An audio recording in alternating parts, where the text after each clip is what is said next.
I, John Fitzgerald Kennedy, do solemnly swear that you will faithfully execute the office of President of the United States. that I will faithfully execute the office of President of the United States And will, to the best of your ability, and will, to the best of my ability, preserve, protect, and defend the Constitution of the United States. preserve, protect, and defend the Constitution of the United States. So help you God. So help me God.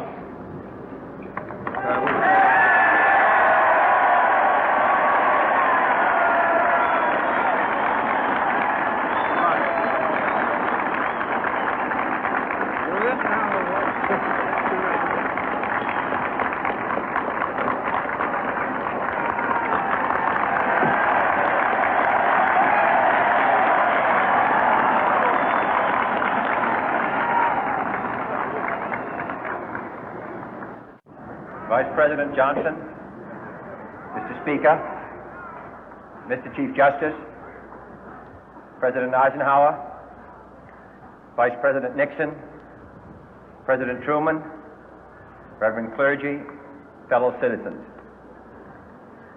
We observe today not a victory of party, but a celebration of freedom, symbolizing an end as well as a beginning, signifying renewal as well as change.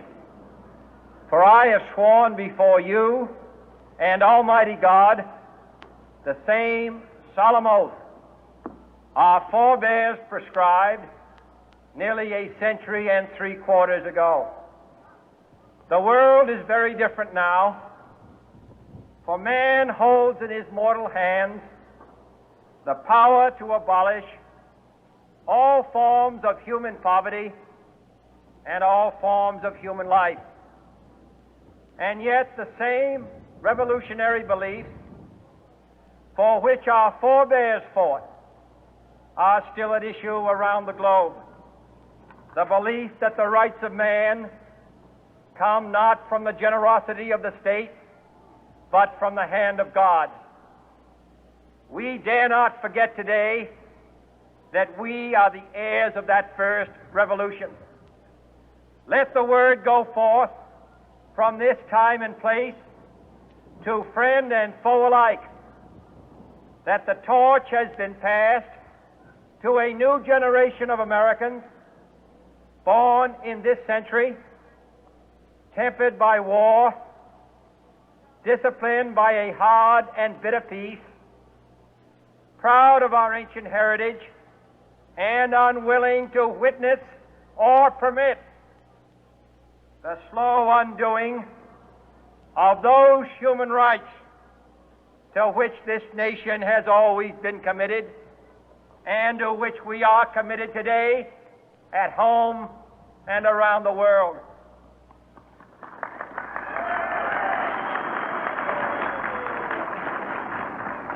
Let every nation know, whether it wishes us well or ill, that we shall pay any price, bear any burden, meet any hardship, support any friend, oppose any foe to assure the survival and the success of liberty.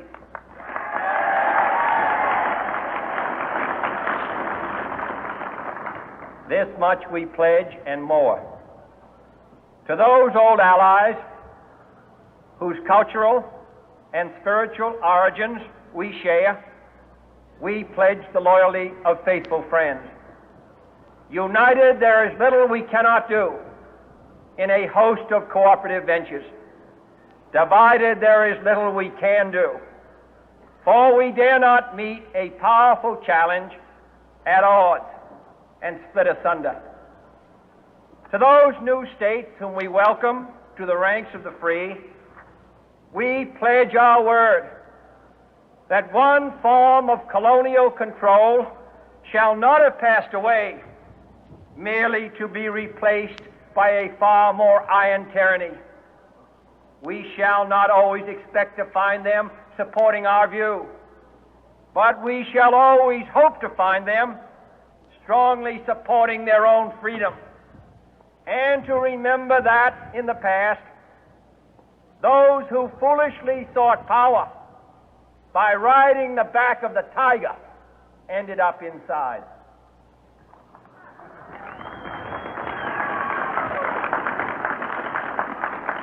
To those people in the huts and villages of half the globe struggling to break the bonds of mass misery, we pledge our best efforts to help them help themselves for whatever period is required, not because the communists may be doing it, not because we seek their votes, but because it is right.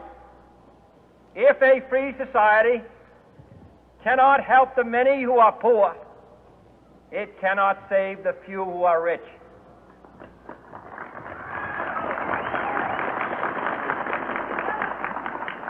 To our sister republics south of our border, we offer a special pledge to convert our good words into good deeds, in a new alliance for progress, to assist free men and free governments in casting off the chains of poverty.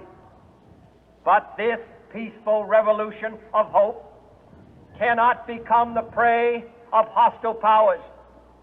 Let all our neighbors know that we shall join with them to oppose aggression or subversion anywhere in the Americas. And let every other power know that this hemisphere intends to remain the master of its own house.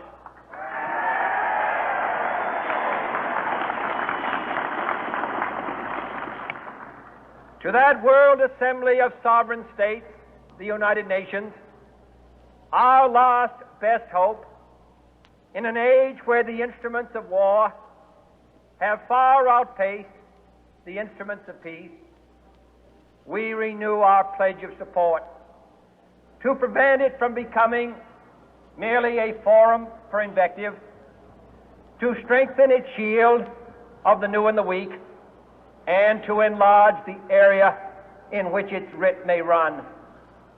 Finally, to those nations who would make themselves our adversary, we offer not a pledge, but a request that both sides begin anew the quest for peace. Before the dark powers of destruction, unleashed by science, engulf all humanity in planned or accidental self-destruction, we dare not tempt them with weakness, for only when our arms are sufficient beyond doubt can we be certain beyond doubt that they will never be employed. But neither can two great and powerful groups of nations take comfort from our present course, both sides overburdened by the cost of modern weapons, both rightly alarmed by the steady spread of the deadly atom, yet both racing to alter that uncertain balance of terror that stays the hand of mankind's final war. So let us begin anew, remembering on both sides that civility is not a sign of weakness, and sincerity is always subject to proof. Let us never negotiate out of fear, but let us never fear to negotiate.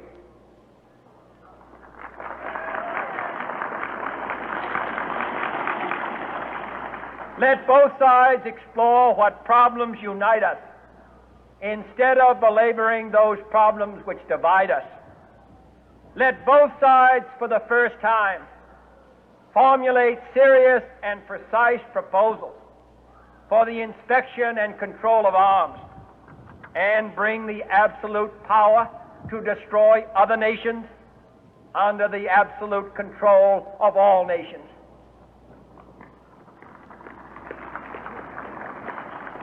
Let both sides seek to invoke the wonders of science instead of its terrors.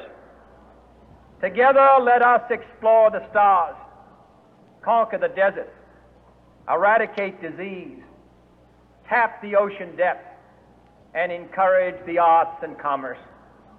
Let both sides unite to heed in all corners of the earth the command of Isaiah to undo the heavy burden and let the oppressed go free.